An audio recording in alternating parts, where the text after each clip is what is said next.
fathers of the United States of America came together in Philadelphia in 1787 to put a plan together for a brand new government. They were all too aware of the many bad kinds of governments in history, and from their own ugly experience with the British king, they held strong opinions about what they wanted to avoid. Those concerns would inspire them to create a government with built-in protections against bad leadership, protections known as checks and balances.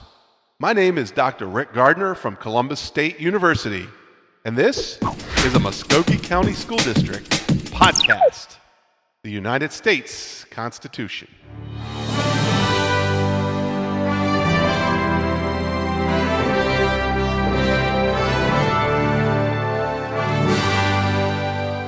When the Founding Fathers gathered at Independence Hall in 1787 to write a new constitution and create a new kind of government, some of them would have been satisfied simply to copy the British government and crown George Washington King of the United States. As trustworthy and respectable as they all believed Washington to be, the idea of having a monarch who is above the law scared most of them. They may have felt okay about George Washington, but what about the next generation? Most were very concerned about the possibility that future leaders might not be as honorable as George Washington. Most of the members of the Constitutional Convention were of the opinion that people who have power tend to become greedy, selfish, and even corrupt. As a result, they wanted to design a new government system with built-in measures that would restrain leaders from becoming intoxicated with power. Well, how could this be done? The answer was to be found in the writings of a French author named Montesquieu.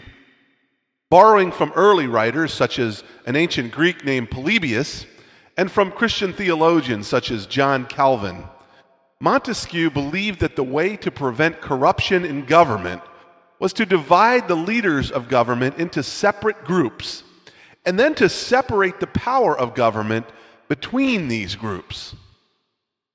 We call these groups the branches of government.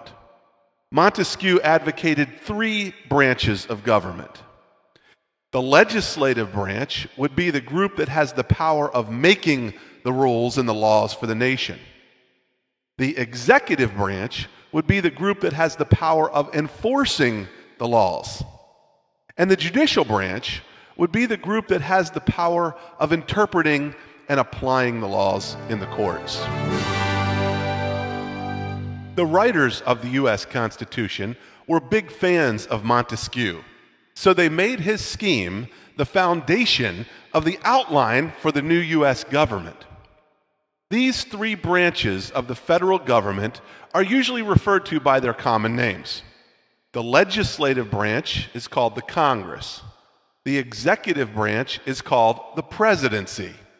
And the judicial branch is called the courts, with the Supreme Court as, well, supreme. How would Montesquieu's idea of the separation of powers serve to protect the nation from bad leaders? Well, the scheme is essentially a good old game of rock, paper, scissors.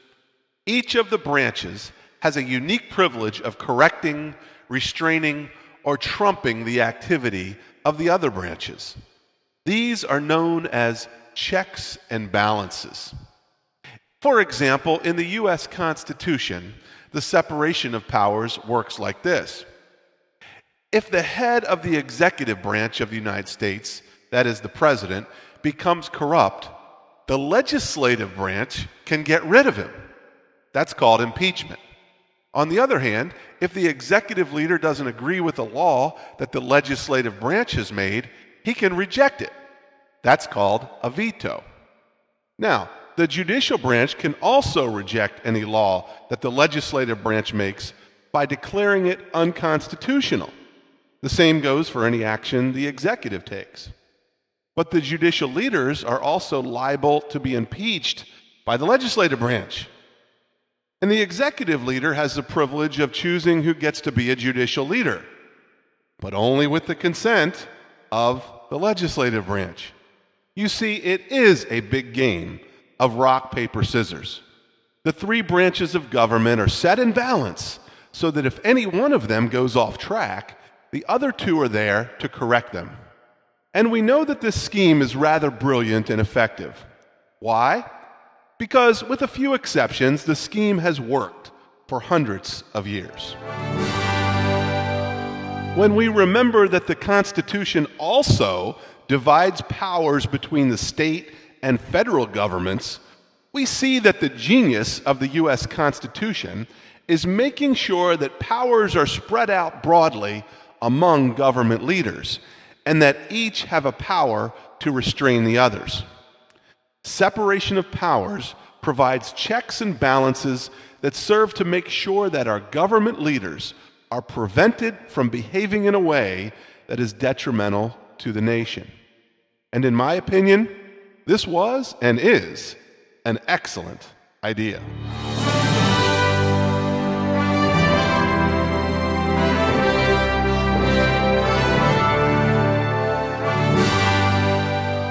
Okay, let's do a quick review.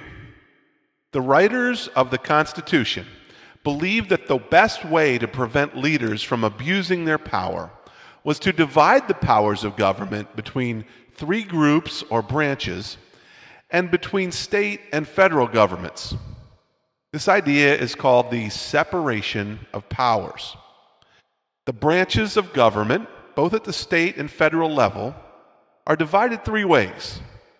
First, you have the legislatures, or Congress, who make the laws.